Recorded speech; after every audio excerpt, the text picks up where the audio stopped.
오늘 하나님께서 우리에게 주신 말씀 호세아 9장입니다. 호세아에 대해서 7번째 설교합니다. 지난 8장에서는 하나님의 탄식에 대하여 나누었고요. 오늘 9장에서는 형벌을 하나님이 선언하시는 것으로 나아갑니다. 사실 읽기에 그렇게 썩 좋지 않습니다. 그렇죠? 7절을 보니까 형벌의 날이 이르렀고 보응의 날이 왔다 이렇게 얘기하죠. 9절 후반부에는 여호와께서 그 악을 기억하시고 그 죄를 벌하시리라. 15절에도 보면 그들의 모든 악이 길갈에 있으므로 내가 거기에서 그들을 미워하고 그들의 행위가 악함으로 내 집에서 그들을 쫓아내겠다 그러시고 17절 마지막에도 그들이 듣지 아니함으로 내 하나님이 그들을 버리시리니 그들이 여러 나라 가운데 떠도는 자가 되리라 이렇게 되어 있습니다. 설교를 준비하면서 이런 생각이 들었습니다. 이 호세아라는 선지자는 얼마나 인기가 없었을까? 호세아가 설교할 때마다 사람들은 얼마나 듣기 싫었을까? 그런 생각을 하게 됐습니다. 입만 열면 하는 설교가 너희들 잘못되고 있으니까 하나님 한탄하신다고, 오늘은 더 나아가서 하나님 너네를 심판하고 버리실 것이라는 이 설교를 하기가 호세아는 얼마나 힘들었을까라는 생각을 해봤습니다. 그런데 참 놀라운 것은 호세아는 단 한 번도 싫다는 내색을 하지 않습니다.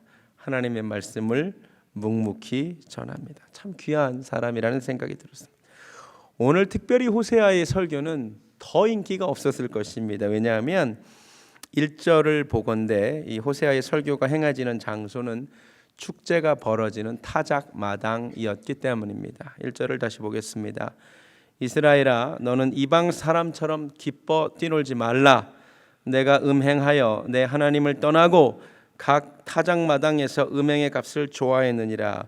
그러니까 무슨 말이냐면 지금 추수를 하고 나서 타작 마당에서 일종의 축제가 벌어진 거죠. 사람들이 추수를 하고 나면 특별히 농경 사회에서 추수가 굉장히 중요한 거잖아요. 그러니까 원래 그 타작 마당의 장소가 어느 정도 들뜨고 흥겹고 즐거운 장소겠죠. 그런데 오늘 호세아 선지자를 하나님이 보내셔서 탄식을 내뱉으세요. 왜냐하면 들뜸과 기쁨을 넘어 이스라엘 백성들이 어떤 짓을 하고 있느냐? 이방 사람들처럼 축제를 즐기고 있기 때문입니다. 그렇죠? 그 타작마당의 장소에서 뭐 한대요? 음행을 하고 있답니다. 이게 이방 백성들이 특별히 그 바알 신이 그 풍요의 신이라고 해서 바알 신이 우리에게 추수를 줬다고 해서 또 그 바알 신 신전에서 또 그렇게 여인들이 있었거든요. 그래서 음행을 하는 것들을 보고 이스라엘 백성들이 너무 좋아 보여서 자기들도 지금 추수를 해놓고는 지금 그거 하고 있는 거예요. 맨정신으로 했을까요? 아마도 아니었을걸요. 술을 진탕 마시고 그 술김에 아마 타작 마당에서 이스라엘 백성들이 세상에 음행하고 있습니다. 그러니까 하나님께서 호세아를 딱 보내셔서 호세아가 그 현장에서 분위기를 싸하게 만드는 거죠. 너네 지금 뭐 하는 짓들이냐고. 이방 사람처럼 기뻐 뛰놀지 말라고. 원래 하나님께서 이스라엘 백성들에게 추수하고 나서 이 추수의 그 감사를 하나님께 이렇게 표해야 된다고 알려주셨어요. 레위기 23장 가보시겠습니다. 레위기 23장. 이스라엘 백성들은요 여러 가지가 구별되는데요, 추수의 감사도 구별돼야 되죠. 레위기 23장 1절부터 보면 여호와께서 모세에게 말씀하여 이르시되 이스라엘 자손에게 말하여 이르라. 이것이 나의 절기들이니 너희가 성회로 공포할 여호와의 절기들이니라 라고 설명하시면서 구절을 보면 여호와께서 모세에게 말씀하여 이르시되 이스라엘 자손에게 말하여 이르라. 너희는 내가 너에게 주는 땅에 들어가서 너희의 곡물을 거둘 때에, 그렇죠? 곡물을 거두고 나면 이렇게 하라고 설명하시는 거죠. 어떻게 하래요? 너희의 곡물의 첫 이삭 한 단을 제사장에게로 가져가고 제사장은 너희를 위하여 그 단을 여호와 앞에 기쁘게 받으심이 되도록 흔들래요. 이게 무슨 말이에요? 쉽게 말하면 하나님 앞에 예배를 드림으로써 추수를 감사해라 이런 뜻입니다. 이해가 되세요? 15절부터 보면 또 두 번째 거둔 곡식을 바치는 절기가 나와. 역시 다 읽지는 않겠지만 쉽게 말해서 하나님 앞에서 제사를 드려라 이 얘기를 합니다. 33절부터는 그 유명한 초막절을 지키라고 말씀하십니다. 초막절이 다름 아니라 추수감사절인데요. 여호와께서 모세에게 말씀하여 이르시되 이스라엘 자손에게 말해 이르라 일곱째 달 15째 날은 초막절이니 여호와를 위하여 이레 동안 지킬 것이라. 그리고 뭐라 그러면 첫날에는 성회로 모을지니 너희는 아무 노동도 하지 말고 이레 동안에는 너희는 여호와께 화제를 드리라. 그러니까는 이스라엘이 그 보리 추수 한번 하고 밀 추수 한번 하는데 두 번째 추수할 때는 아예 이레 동안을 하나님 앞에 모여서 예배를 드리려. 성회로 모여라. 그리고 36절을 보니까 이는 거룩한 대회라 이렇게 말합니다. 그러니까 하나님이 이스라엘 백성들은 추수감사절도 어떻게 드리라 그랬어요? 구별되게 예배를 드림으로 거룩한 대회 성회로 모이라 그랬어요. 그런데 오늘 호세아 시대에 이스라엘 백성들이 하나님이 드리라는 방식대로 그 추수감사절을 지내는 것이 아니라 누구처럼 지내요? 이방 사람들하고 똑같이 지내는 거예요. 그러니까 하나님이 이렇게 탄식하시는 거예요. 야, 너네 이름만 하나님의 백성이지 니들이 하는 행동은 세상 사람들과 다를 것이 하나도 없구나. 추수감사를 어떻게 세상 사람들처럼 그렇게 보내느냐. 하나님의 탄식입니다. 여러분 혹시 이 탄식에 우리가 해당되지는 않을까요? 오늘날 우리가 농사를 짓지 않기 때문에 추수감사절은 별 의미가 없죠. 대신 우리도 1년을 마무리하면서 1년을 잘 마무리하는 의미로 어떤 행사를 하죠. 세상 사람들이 다 뭐 하죠? 망년회라는 걸 합니다. 그렇죠? 그게 어떻게 보면 오늘날로 보면 1년을 잘 마무리하는 그런 시간입니다. 그렇죠? 우리 믿는 사람들은 1년을 마무리하는 그 날의 모습이 셀러브레이트하는 모습이 세상 사람들과 달라야 할 줄로 믿습니다. 우리는 어떻게 보내야 돼요? 그거를 하나님 앞에 성회로 거룩한 대회로 모여야 할 줄로 믿습니다. 그래서 송구영신 예배 드리는 거예요. 여러분 꼭 한 해의 마무리를 하나님 앞에 성회로 거룩한 대회로 드리시기를 주님의 이름으로 부탁드립니다. 그런데 만약 여러분이 망년회라고 세상 사람들이 하는 것처럼 술을 진탕 마시고 세상 사람들처럼 흥청망청 술 마셔서 이 해를 잊자라고 보낸다면 여러분이 하나님의 탄식의 대상이 되는 거예요. 이해가 되세요? 절기 얘기 좀 더 해볼까요? 성탄절. 여러분 이 날은 하나님 앞에 거룩한 대회로 모여야 되는 날인 줄로 믿습니다. 세상 사람들도 성탄절을 지키는 거 아세요? 근데 세상 사람들이 성탄절을 어떻게 보내요? 그날요 안 믿는 사람들이 더 신났어요. 그날 술 판매가 제일 많대요. 그날 러브 호텔에 방이 없대요. 진짜로. 그 성탄절 이후에 낙태 수술이 그렇게 많대요. 여러분 잘 들으셔야 됩니다. 성탄절 여호와의 절기를 거룩한 대회로 거룩한 성회로 하나님 앞에 드리시기 바랍니다. 내가 기독교인이라고 하면서 이 세상 사람들이 보내는 것처럼 보낸다면 하나님의 탄식의 대상이 될 수 있음을 여러분이 아셨으면 좋겠습니다. 우리 인생에 여러 즐거운 절기들이 있습니다. 파티들이 있습니다. 결혼식이 있고요. 칠순잔치가 있을 수 있겠죠. 여러분 오늘 말씀을 읽으면서 이렇게 적용하고 싶어졌습니다. 여러분의 그 모든 즐거운 절기들이 명절들이 모임들이 여호와 앞에 성회가 되시기를 주님의 이름으로 축원합니다. 우리가 하는 모든 파티와 모든 기념일 중심에 하나님에 대한 예배와 감사가 있기를 원합니다. 믿는 사람들처럼 기뻐 뛰놀지 마십시오. 구체적으로 얘기할까요? 믿는 자들의 결혼식에 술이 없기를 바랍니다. 믿는 자들의 칠순잔치에 막걸리 없기를 바랍니다. 아멘. 믿는 자들 칠순잔치에 꼭 노래방 기계 켜놓고 세상 노래 부르지 좀 않았으면 좋겠습니다. 꼭 칠갑산 불러야 됩니까? 찬송가 부르면 안 됩니까? 정말로 우리가 말씀을 읽고 이걸 구체적으로 적용해야 되지 않겠습니까? 우리 믿는 자들의 파티와 명절이 세상 사람들의 그것과 조금도 다르지 않다면 무슨 소용이 있겠습니까? 오늘 하나님의 탄식을 듣기를 원합니다. 제가 너무 보수적인 목사로 들려도 상관없습니다. 저도 인기 없는 설교를 하기로 작정했습니다. 믿는 자들의 모든 명절과 모든 모임이 하나님 앞에 성회가 되기를 예배가 되기를 주님의 이름으로 축원합니다. 하나님이 너무 화가 나셔가지고 세상에 내가 절기를 거룩한 성회로 모이라고 했는데 이런 식으로 이방인들처럼 술 진탕 마시고 음행하는 모습을 보고 하나님이 너무나 화가 나셔가지고 뭐라고 얘기하느냐. 2절에 앞으로 타작마당이나 술틀이 그들을 기르지 못할 것이며 새 포도주 떨어질 것이다 이렇게 선언합니다. 하나님 정말 화가 나셨어요. 호세아 2장에 사실 하나님이 이 얘기를 먼저 하셨는데요. 호세아 2장 8절에 한번 가보실까요? 곡식과 새 포도주와 기름은 내가 그에게 준 것이요. 여러분, 곡식과 새 포도주는 땅의 곡물은, 땅의 소산물은 하나님이 주시는 것임을 믿으시기 바랍니다. 그런데 이들이 하나님이 주신 것을 잊어버리고 이방 사람들처럼 그 행하는 모습을 보고 하나님 너무 화가 나셔서 이 세상 땅과 소산물을 주관하신 하나님께서 하늘을 닫으시겠답니다. 이제는 새 포도주가 떨어지게 될 것이다 라고 경고를 하십니다. 여러분, 하나님이 어떨 때 가장 화가 나시는 줄 아십니까? 주신 분을 망각할 때 화나십니다. 하나님이 다 주셨는데 하나님이 주셨다는 것을 잊고 하나님을 의식하지 않고 살아가는 자를 하나님이 너무너무 슬퍼하십니다. 여러분, 우리에게 모든 추수와 삶의 열매를 허락하신 분이 누구십니까? 하나님이십니다. 여러분이 열심히 일해서 1년을 산 것 같지만 하나님이 하늘문을 여시고 허락하여 주셨기 때문에 가능한 일인 줄로 믿습니다. 저와 여러분이 지금 누리고 있는 그 모든 것은 하나님이 주신 것입니다. 주신 분은 빼앗아 가실 수 있습니다. 이 심판이 우리에게 임하지 않기를 원합니다.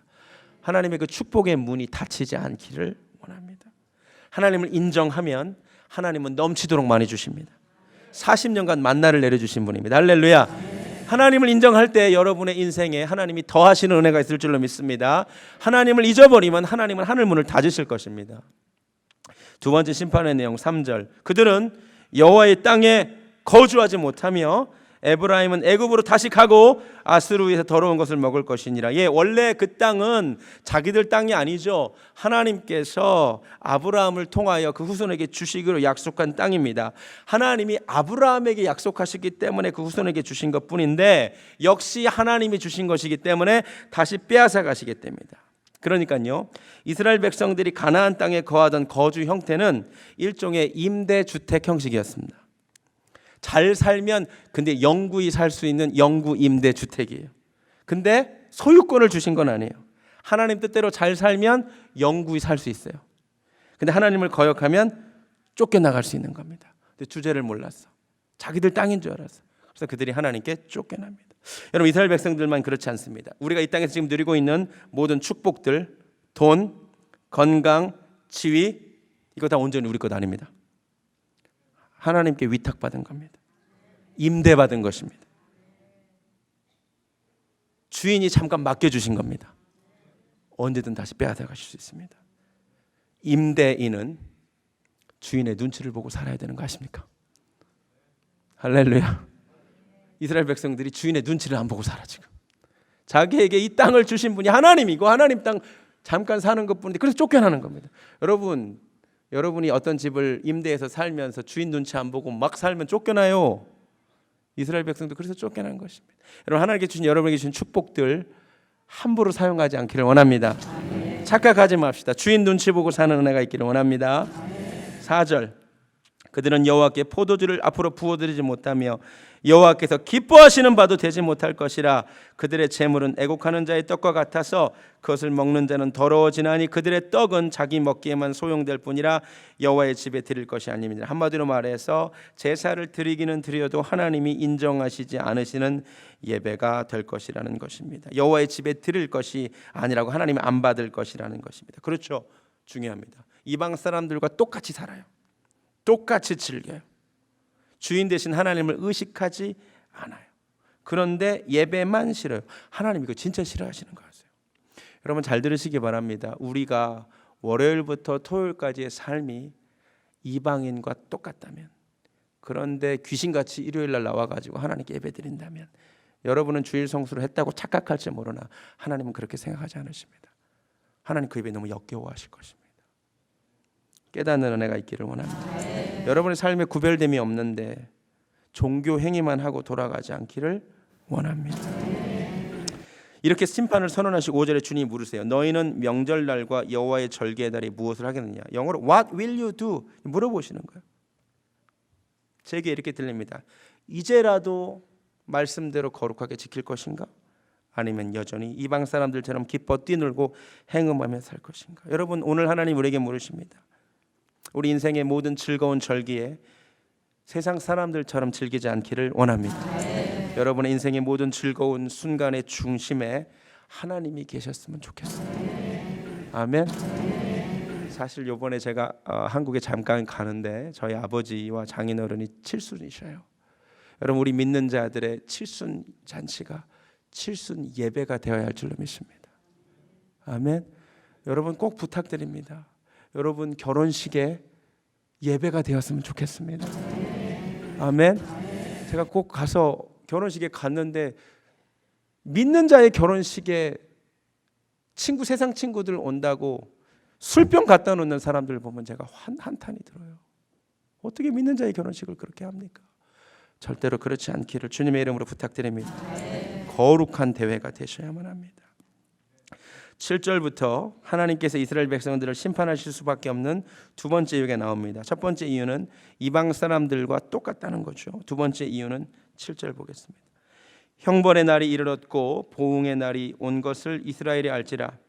선지자가 어리석었고 신에 감동하는 자가 미쳤나니 이는 내 죄악이 많고 내 원한이 크미니라. 유감스럽게도 번역이 엉망진창입니다. 얼핏 보면 선지자가 어리석고, 그렇죠? 신에 감동된 자가 미쳤다는 것으로 보이는데 그게 아닙니다. 우리 영어 성경 보여주시기 바랍니다. NIV 영어 성경 이렇게 되어 있습니다. Your sins are so many. 너 죄가 너무 많아. And your hostility so great. 너의 그 적대감이 너무 많아서 The prophet is considered a fool. consider는 뭐뭐로 간주하다죠. 그러니까 간주되다. 사람들이 선지자를 a fool, 바보로 간주하고 있고 The inspired man, 영에 감동된 자는 a maniac, 미친 취급을 하고 있다는 겁니다. 이해가 되세요? 번역을 완전히 거꾸로 잘못했어요. 이스라엘 사람들이 지금 어떻게 하느냐? 선지자들을 fool, 바보 취급하는 거예요. 이해가 되세요? The inspired man, 하나님의 영에 감동된 자는 미친 사람 취급을 받고 있는 겁니다.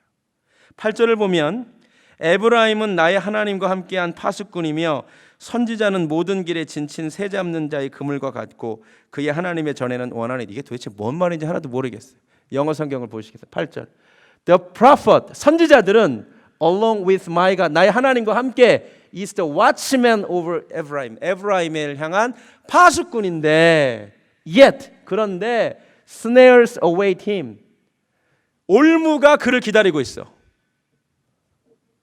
On all his paths, 선지자가 가는 길에 올무, 그들을 넘어뜨릴 것만 기다리고 있다는 것. And hostility in the house of God, 하나님의 집에 적대감이 가득하다는 겁니다. 이해가 되세요? 지금 하나님께서 탄식, 이게 이 번역을 누가 하셨는지 정말 죄송한데 너무 잘 못했어요. 지금 하나님 뭘 탄식하시냐면 내가 보낸 하나님의 종들을 미친 사람 취급한다는 거예요. 어리석은 자 취급한다는 거예요. 하나님의 종에 대한 멸시가 얼마나 강한지 모른다는 겁니다. 그리고 오히려 그 하나님의 종들 앞에 그들을 넘어뜨리려고 하는 올무를 놓는 세대를 향한 하나님의 탄식입니다. 제가 언젠가도 말씀드렸습니다. 메신저와 메시지는 연결되어 있습니다. 메신저에 대한 태도가 어떠냐에 따라서 메시지에 대한 태도도 달라지는데 거의 모든 타락의 시대에 그 타락의 절정에 메신저에 대한 무시가 있었습니다. 메신저를 무시합니다. 그래서 메시지도 받아들이지 않았습니다. 그 엘리사 시대가 굉장히 중요한데요. 엘리사가 활동을 시작하려고 하니까 성경에 따르면 어린 아이들이 한 유스 정도 되는 아이들이 나타나서 대머리여 올라가라, 대머리여 올라가라 이럽니다. 이게 무슨 말이냐면 엘리사의 스승 엘리야가 죽음을 보지 않고 하늘에 승천한 것을 이들이 비꼬는 겁니다. 뭐 니네 스승이 하늘 올라갔다고? 너도 한번 올라가 봐. 너도 한번 올라가 봐. 이겁니다. 그리고 감히 하나님의 종에게 대머리여 올라가라 이런 표현을 씁니다. 그 시대, 메신저를 무시하던 시대, 그러니까 하나님의 종들을 그토록 멸시하던 시대가 있었습니다. 근데 이 호세아 시대는 어떤 시대냐? 하나님의 종들을 뭐라고 부르느냐? 바보. 미치광이 어리석은 자들, 이 메신저를 무시하는 세대에 메시지가 어떻게 들렸겠습니까? 그리고 얼마나 호세아가 싫었겠어요. 맨날 심판만 얘기해요. 근데 가만히 보니까 오늘날 대한민국이 딱 이 시대입니다. 오늘날 목사를 한국에서 뭐라고 부르는지 아세요? 먹사라고 부른대요. 그거 아셨어요? 모르시는데 제가 또 괜히 나쁜 거 하나 알려드렸네. 먹고 사는 거 좋아한다고 먹사래. 제가 보니까 이제 정확하게 호세아시대입니다. 오늘 한국교회의 하나님의 말씀에 대한 멸시, 무시, 그리고 이 핵심에 목회자에 대한 불신이 있습니다. 언론이 만들어내는 온통 목회자의 이미지가 신뢰할 수 없는 존재, 탐욕스러운 존재, 아주 나쁜 놈들. 제가 모든 목사님들이 잘못이 없다는 얘기를 하자는 것이 아닙니다. 문제가 있는 목사님들이 분명히 있습니다. 그러나 모든 목회자들 도매금으로 신뢰할 수 없는 존재로 만들어놨는데 어떻게 하나님의 말씀이 들리겠습니까?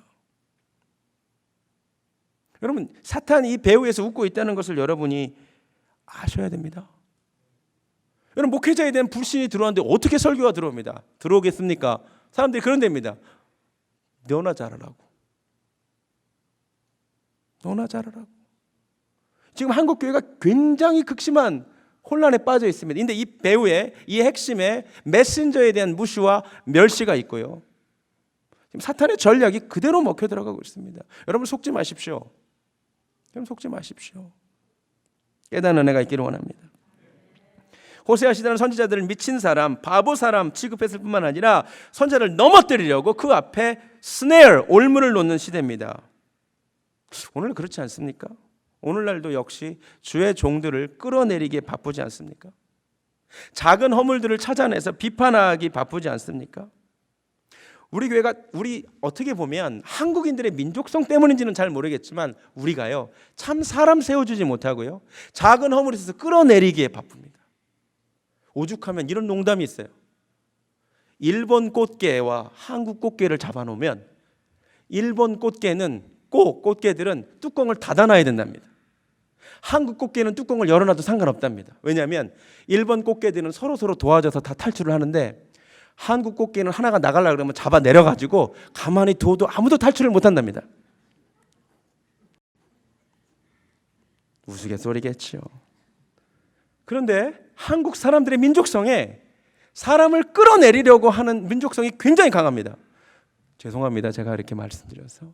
그런데 우리가 남 뒷말하기 정말 좋아하고요. 제가 논문을 쓰다 말았지만 선교사들의 한탄이 뭐냐면 조선 사람들 왜 이렇게 뒷말하기 좋아하냐? 조선 사람들 왜 이렇게 남 험담하는 거 좋아하느냐? 선교사들의 한탄이에요.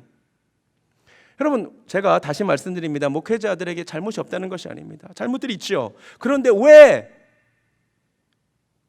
그 잘못을 가지고 목회자를 덮어주지는 못하고 다시 세워줄 생각은 못하고 왜 끌어내리기만 바쁘냐 하는 것입니다. 이 시대에 주의 종들을 얼마나 적대하는 시대인지 모릅니다. 물론 한국교회가 한때 지나치게 주의 종들을 높여서 문제가 되는 시대가 분명히 있었다면 지금은 정말 아닌 것 같아요. 지금은 여러분 한번 잘 생각을 해보세요. 한국교회에 한때 존경받던 목회자들 치고 지금도 존경받는 목사로 남아있는 사람이 누가 있어요? 여러분 조영기 목사님 보면 지금도 존경하세요? 아니잖아요. 지금 한국에서 제일 크다는 교회들 목사님에 대한 이미지가 어떤지 한번 잘 생각을 해보세요. 제가 그분들에게 허물이 없다는 것이 아닙니다만 우리가 지나치게 주의 종들에 대한 적대감과 비판을 하고 있지는 않은가 한번 생각해 봤으면 좋겠습니다. 오늘 설교가 인기가 없을 것 같다고 제가 말씀을 드렸습니다. 이 시대에 우리가 들어야 될 말씀 민수기 12장에서 모세를 비난하는 자들에게 하나님이 너희가 어찌하여 내 종 모세 비방하기를 두려워하지 않느냐라고 물으셨다면 이 말씀을 우리가 들어야 할 줄로 믿습니다. 하나님께서 이스라엘에게 심판을 선언하시는 세 번째 이유가 구절에 나옵니다. 그들은 기브아의 시대와 같이 심히 부패한지라. 기브아가 어떤 시대냐? 이스라엘 역사상 가장 타락했던 시대가 사사 시대인데 사사 시대 중에서도 가장 타락한 시대가 기브아 시대예요. 이 기브아 시대가 언제냐? 사사기 19장부터 20장에 나오는데 정말 다들 찾아보기도 민망한 내용이에요. 한 레위인이 있었어요. 근데 이 레위인이 첩을 취해요. 레위인이 첩을 취하면 되겠어요, 그렇죠? 근데 또 이 첩이 또 어디 가요. 그래서 이 첩을 찾으러 갔다가 데리고 나오는데 베냐민 지파의 기브아라고 하는 동네에서 하룻밤을 묵게 되는데 깡패들이 찾아와서 그 레위인의 첩을 밤새 욕보이고 그거 아세요? 그래서 문 앞에다가 버려두고 간 사건 혹시 아세요? 그게 기브아 시대입니다. 이것도 비극입니다. 더 큰 비극은 어처구니 없게도 그 다음에 벌어지죠. 이 레위인이 일어나 보니 밤새 자기 부인이 윤관을 당하는데 잤다는 것도 웃기지만 일어나 보니까 자기 첩이 문간에 엎드려 있고 그 다음에 엽기적인 사건을 하죠. 모르시나요? 몰라도 되는 내용 제가 또 말씀드리나요? 성경에 토막 얘기가 나와요. 그 사체를 12토막을 내가지고 처음 들으세요? 성경에 있어요. 이스라엘 백성들에게 다 보내요. 이 기브아 시대, 타락할 대로 타락한 시대. 그래서 이제 베냐민 지파를 향하여 전쟁이 일어나고 그래서 베냐민 지파가 가장 작게 되는 그렇게 만드는 엽기적인 시대. 근데 하나님 보시기에 이 호세아 시대가 기브아의 시대와 같이 부패다. 너무너무 악한 시대니까 하나님이 이제는 형벌을 줄 수밖에 없다는 것입니다. 시대가 악하고요. 15절을 보니까 그들의 모든 악이 길갈에 있으므로 내가 거기에서 그들을 미워한대요. 길갈이라는 곳은 어떤 곳이냐면 여호수아가 이스라엘 백성들을 이끌고 가나안 땅에 들어가서 처음 들어가서 머무는 땅이 길갈이에요. 그리고 돌 12개를 취해다가 하나님께 제사를 드리고 부싯돌을 취하여 애굽에서 나왔는데 아직 할례 받지 못한 사람들을 할례 준 장소가 길갈이에요. 혹시 아세요? 그래서 이스라엘에게서 수치가 물러가게 됐다라고 제사를 지낸 장소. 이제는 구별된 땅이 되었다. 그런데 이 수치가 물러간 이 땅에 이 길갈에 다시 모든 악이 임해버렸어요. 그러니까 한때 부흥과 회복의 땅이 타락한 땅이 되었다고 하나님 탄식하시는 거예요. 이해가 되세요? 이해가 되세요? 하나님 보시기에 시대가 너무나 악하고 한때 부흥의 장소였던 곳까지도 지금은 악이 가득한 곳이 되었다는 것입니다. 이 시대, 한때 교회는 민족의 희망이었죠. 한때 교회는 정말 은혜 받는 곳이었죠. 그런데 지금 이 교회가 길갈처럼 되어버리고 말았죠. 교회가 교회답지 않은 시대가 되었죠. 여러분, 이 시대가 우리가 호세아 9장을 읽는 것이 그렇게 유쾌하지는 않지만 이 시대가 어쩌면 21세기 대한민국과 같다는 생각 안 드십니까? 여러분, 이 시대에 우리가 신앙생활을 하고 있는데 하나님의 탄식을 우리가 듣기를 원합니다. 제가 이번 주에 한 신학교 졸업식에 참석해서 기도를 부탁받았어요. 사실 우리 김중열 전도사님 졸업식에 제가 초청을 받아서 가서 기도를 했습니다. 제가 이렇게 기도를 했습니다. 하나님, 왜 나를 이런 시대, 즉 믿음도 식고 사람들이 교회를 떠나가는 이 시대에 이때에 나를 부르셨느냐고 원망하지 말고 바로 이때를 위하여 내가 부름받았다는 사실을 잊지 말자고 기도했습니다. 할렐루야. 여러분, 이 기도가 저와 여러분에게 다 해당되는 줄로 믿습니다. 여러분, 시대를 향한 하나님의 아픔을 좀 알았으면 좋겠습니다. 여러분, 이 시대는 부흥의 시대가 아닙니다. 이 시대는 사람들이 하나님께로부터 점점 멀어지는 시기입니다. 배교하는 시대입니다. 근데 이 시대에 우리를 부르신 뜻이 있는 줄로 믿습니다. 기브와 같이 악한 시대에 저와 여러분이 부름받은 이유가 있습니다. 할렐루야. 길갈이 변질된 이 시대에 다시 부흥을, 길갈을 길갈답게, 예배를 예배답게 만들라고 하나님께서 이곳에 베델교회를 세우신 줄로 믿습니다. 아멘. 소명의식을 가져야 되는 것 같아요. 여러분, 교회가 변질되면 안 됩니다. 교회를 교회되게, 예배를 예배되게 하는데 저희와 여러분이 쓰임받기를 원합니다. 17절, 또 심판받는 이유. 하나님의 항상 한탄, 반복되는 한탄은 뭐냐면 그들이 듣지 아니함으로. 아무리 하나님이 선지자들을 보내서 말을 해도, 아무리 좋은 말씀을 전해도 그들이 듣지 아니함으로 내 하나님이 그들을 버리시리라. 여러분, 진짜 중요한 것 같아요. 우리가 하나님의 말씀을 계속 듣습니다. 오늘도 들었습니다. 지난주에도 전했습니다. 앞으로도 전할 것입니다. 여러분, 하나님의 말씀을 듣고 순종하는 은혜가 있기를 원합니다. 하나님의 말씀을 듣고 한 귀로 듣고 한 귀로 흘리는 것을 하나님이 너무나 한탄하시. 혹시 나도 하나님의 이 한탄의 대상은 아닐까 생각하면 좋겠습니다. 여러분 각자에게 하나님께서 주시는 순종하기 어려운 말씀들이 있죠. 있습니까? 없습니까? 있죠. 그 말씀 들을 때까지 하나님께서 계속 말씀하실 것입니다. 근데 진짜 안 듣는다고. 베들교회 그 성도 진짜 안 듣는다고. 어떻게 그렇게 안 들을 수가 있냐고 하나님이 탄식할지도 모릅니다. 그들이 듣지 아니함으로 내 하나님이 그들을 버리시겠대요.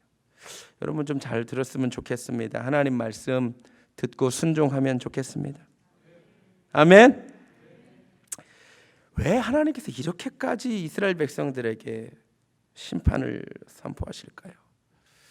제가 9장을 읽다가 재밌는 사실을 발견했습니다. 이 9장에요.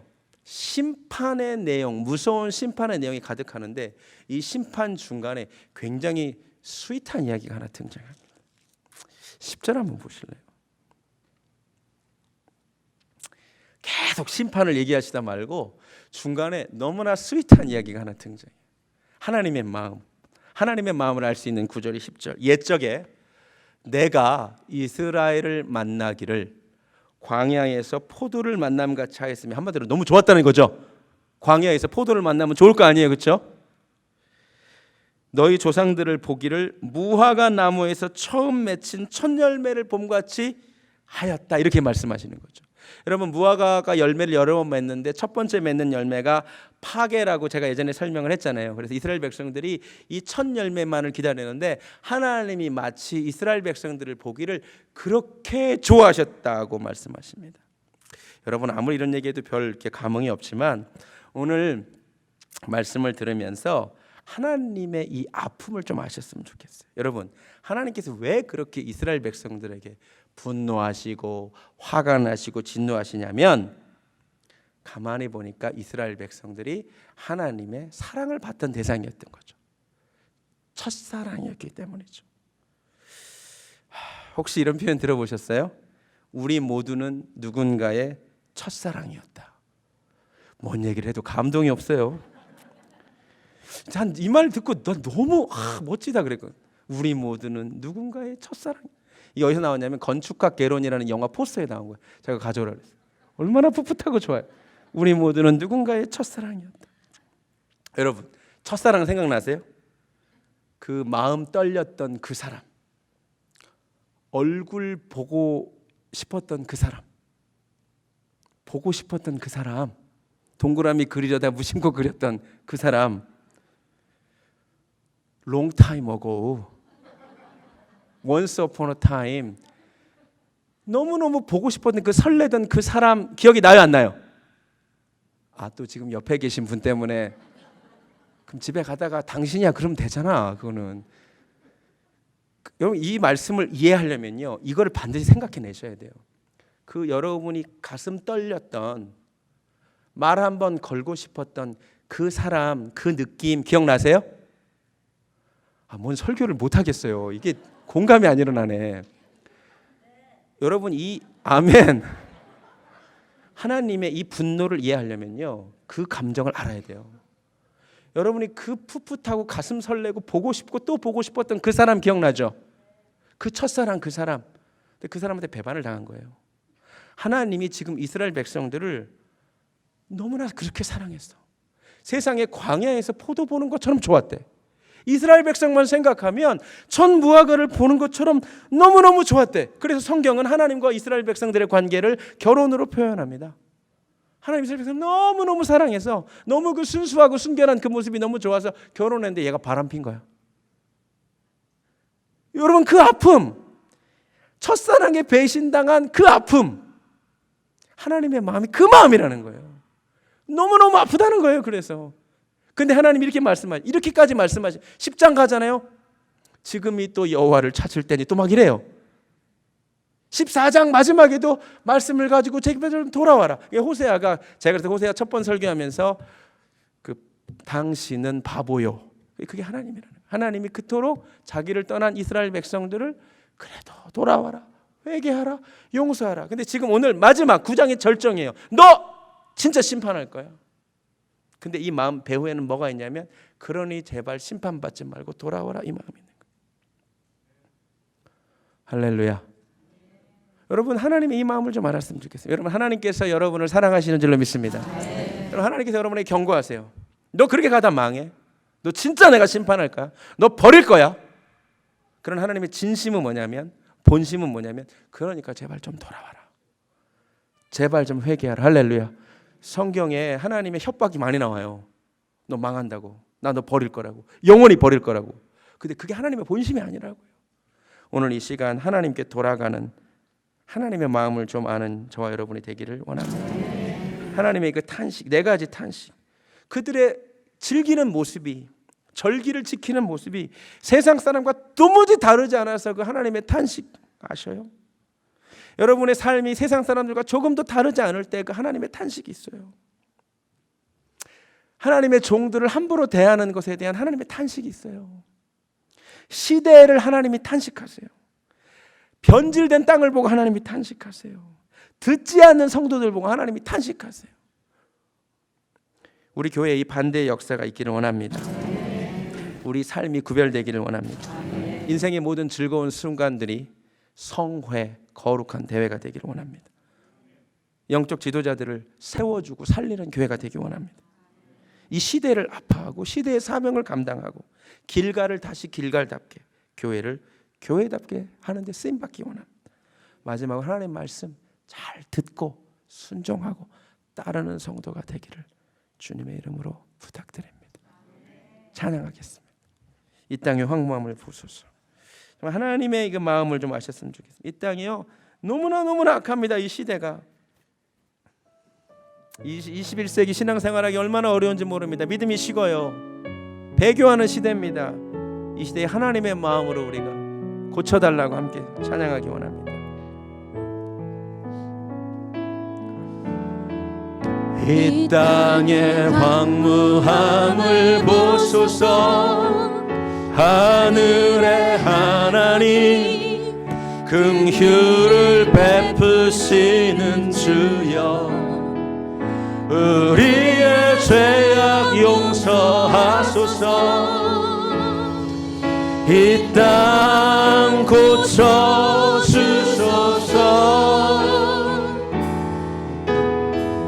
이제 우리 모두 하나 되어 이 땅에 무너진 기초를 다시 쌓을 때 우리의 우상들을 태우실 성령의 불 임하소서. 풍의 불길 타오르게 하소서. 이 시대가 얼마나 악한지 모릅니다. 진리의 말씀 이 땅 새롭게 하나님 다시 부흥을 허락하여 주시옵소서. 은혜의 강물 흐르게 하소서. 성령의 바람 이제 불어와. 오 주의 영광 가득한 새날 주소서. 오 주님 나라 이 땅에